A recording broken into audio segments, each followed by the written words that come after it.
চিন্তাভাবনা ও সিদ্ধান্ত নেওয়ার ক্ষমতা লোপ পাওয়া। মানুষ যদি জটিল হিসাব, লেখালেখি বা সিদ্ধান্তের জন্য পুরোপুরি এআই এর উপর নির্ভর করতে শুরু করে, তবে নিজস্ব চিন্তাশক্তি ও সৃজনশীলতা হ্রাস পেতে পারে। ব্যক্তিগত তথ্যের নিয়ন্ত্রণ হারানো। এআই সিস্টেমগুলো মানুষের পছন্দ, অভ্যাস ও জীবনের বিস্তারিত তথ্য বিশ্লেষণ করতে পারে। এর ফলে বড় কর্পোরেশন বা প্রতিষ্ঠানগুলো মানুষের আচরণ নিয়ন্ত্রণ করার ক্ষমতা পেতে পারে।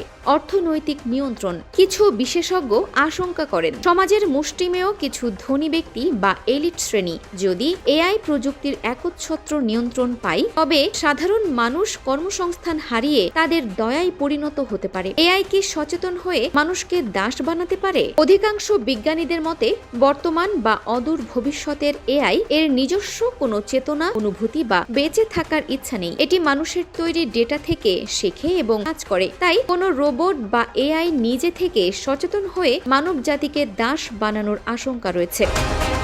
এআই এর দাসত্ব থেকে বাঁচতে মানুষের করণীয় নিজস্ব বুদ্ধিমত্তা সচল রাখা, যে কোনো তথ্যের সত্যতা যাচাই এবং জটিল সিদ্ধান্ত নেওয়ার ক্ষেত্রে মানুষের নিজের বিচার বুদ্ধি প্রয়োগ করতে হবে। এআই কে টুল হিসেবে ব্যবহার, একে প্রভু বা দিক নির্দেশনা না ভেবে একটি দ্রুতগতির ক্যালকুলেটর বা সহায়ক কর্মী হিসেবে গ্রহণ করা উচিত। নৈতিকতার চর্চা। এআই যেন কখনোই মানবাধিকার বা নৈতিকতার সীমা অতিক্রম না করে তা নিশ্চিত করতে আন্তর্জাতিকভাবে কঠোর নীতিমালা ও আইনের প্রয়োগ করা প্রয়োজন।